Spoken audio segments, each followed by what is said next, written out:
What's up, everyone? Welcome back to the channel. As always, I am Fast Freddy. We just finished installing a set of valve springs on my 99 Camaro Project Nitemare, as some of you may know it. Now I'm about ready to run the valves and check some valve lash. Yes, you heard me right. LS, I am going to run the valves and check some valve lash.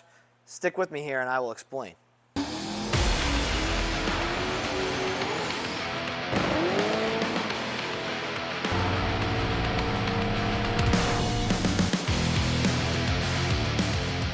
Alright guys, thanks for tuning in and sticking with us here in this video. So I'm going to do a little bit of behind the scenes action and show you what we're dealing with here with my 99 Camaro Project Nitemare. I'm going to show you what the valve train looks like and what we're doing with the camshaft and lifters and such. Like I said, I'm about to run the valves and check lash, which sounds like a thing that you would do on a traditional small block Chevy, which is true. Typically not something you do on an LS, but, and let me preface this with, this is not like new technology, right? I am not doing this for the first time. We're not the only ones doing this now. But for most of you backyard LS guys or a lot of our customers that have never seen anything like this, I'm going to show you. We are running a solid lifters with adjustable shaft rockers from T&D. And we are running the solid lifters on a hydraulic camshaft from CamMotion. All these components we got from CamMotion. They're a great partner of ours, and they've actually started to support us in sponsorship on the race car a little bit, so we're thankful for that. But this has been a years of partnership with CamMotion before all this stuff with any type of sponsor deals. But I'm going to show you a little bit of this. Like I said, where I'm going to run the valves, check them just like a traditional small block Chevy. I'm going to show you what it looks like in the valve cover. I'm going to show you what we're doing in the valve train just to kind of give you a little bit of insight on what we're doing with this solid lifter deal. Again, like I said, it's a solid lifter on a hydraulic camshaft. So let's dive into it and I'll show you what's up. Alright, so here we're at under the hood and under the valve cover. This is a 370 cubic inch, so 6 liter, 30 over bore, stock block, not a dart block. 30 over 6 liter, 370 cubic inch. This has trick flow 215 cylinder heads. Nothing outrageous. These are not the best make power big dollar cylinder heads. But you can see it, it's their TFS LS1 Gen X 215 cylinder head, so nothing big. These are just like a street head realistically. With the F1A94 Pro Charger. The big difference, or the big maybe difference from most of what you guys see, again, like I said, this is nothing new. This is not crazy new technology in the race car world, but for some of you street car guys, this might be something new. So these are T&D machine shaft rockers. You can get T&D machine stuff is fantastic. We've had great luck with it. Jessel makes a very similar product. There's some other companies out there that make really good adjustable rockers with separate rocker stands, things like that. So, regular hydraulic roller camshaft, just like anything else you would buy off the shelf from CamMotion. This is actually their off-the-shelf centrifugal blower cam. It's a little bit big for the cubic inches, but the F1A94 makes up for that. It's somewhere in like the low 240s duration, 252 duration on the exhaust. And it's not crazy lift. This is only 621, 612, I think, or 621, 610. Lift. Now, we're going to go through and check the lash. I'm not going to do anything super crazy with showing you that part of it, but I'm going to tell you what I'm going to do.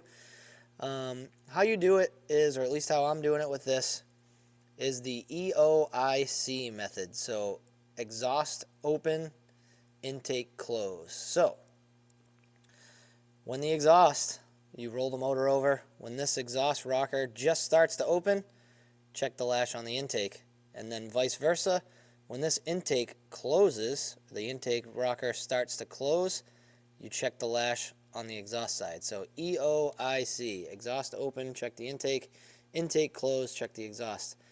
Pretty standard method of running the valves.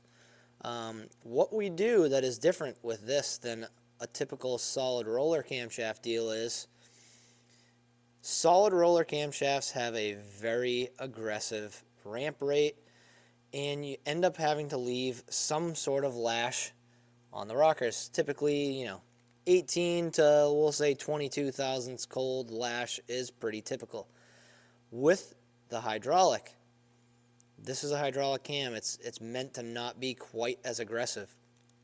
We actually do, and this was a discussion that we had and kind of made the decision through the discussions with Cam Motion, but it's pretty typical of what guys do when they put solid lifters on a hydraulic cam. Like I said, nothing crazy new.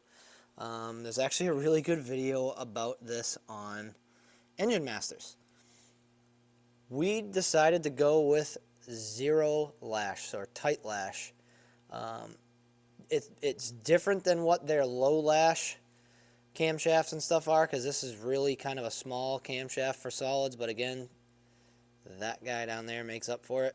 The reason being we went with the kind of the tamer camshafts is this is a drag and drive car. I mean, we just finished 6 months ago or so drag week 2024, so it has to be reliable. So we found this is a great way to keep the valve train reliable. The solid lifters are so much more reliable, they seem to be, than the hydraulics lately. So that was the decision behind that. So zero lash or tight lash them. And what you would think, right, in your mind, you're thinking, but why the hell would you do that? As everything warms up, the push rod's going to grow, and you're going to have no lash, or you're going to end up having a valve hanging open. And that's actually an incorrect thing to think. What ends up happening is the block and the heads expand, right? So as everything heats up, the block and the heads expand away from each other. So what ends up happening when they're warm is they'll end up having like 5 to 6 thou lash. So in your mind, you think that the push rod's going to grow, and what actually happens is the deck surface and the head kind of separate from each other. They kind of grow, and that creates a little bit of lash. So I'm going to go through here. I'm going to tight lash them. One of the important things to note here also is when you have something boosted like this, again, the big old Pro Charger F1A94, when you're running big boost, and I say big boost loosely, we're not there yet. We've probably only been running about 20 pounds. Not really in the world of big boost, but boost and valve train go hand in hand with each other, okay? So the more boost you run, the more valve spring you need to be able to control the valve and not beat up the valve train. These springs, they look very similar to what everybody runs, those, typical 660 lift spring. These are actually 750 lift street strip springs. And I know we don't have the camshaft for it, and you don't want to just throw these in your car without shimming them appropriately, because you want the valve spring to be within a certain range of coil bind at full valve lift. So you got to do some work to make these springs work properly. But this combination of valve spring with shimming them to where they're between 40 and 60 thousandths from coil bind at full valve lift, this setup has proven to be super reliable for us. I mean, we did drag week. This is the first time I've been inside these valve covers, and this is just maintenance. We put a fresh set of springs in it just because. We're not really sure how long the valve spring life's going to be, but I'm going to check it. I have not been inside these valve covers for 17 or 1800 miles. And the old adage is like, oh man, solid lifters, you're going to be inside this thing all the time. And that is just not the case if you spend the time and set up the valve train appropriately. And it takes some time, but it's well worth it. What we've also seen is that these solid lifters end up giving you a good 10% more power up top. Where this blower shines when it's really spun, we rev this 7800 we have. and it just does not fall over like a hydraulic lifter would. So anyways, I'm going to go through, I'm going to lash these deals, and we're going to fire this thing up and make some noise.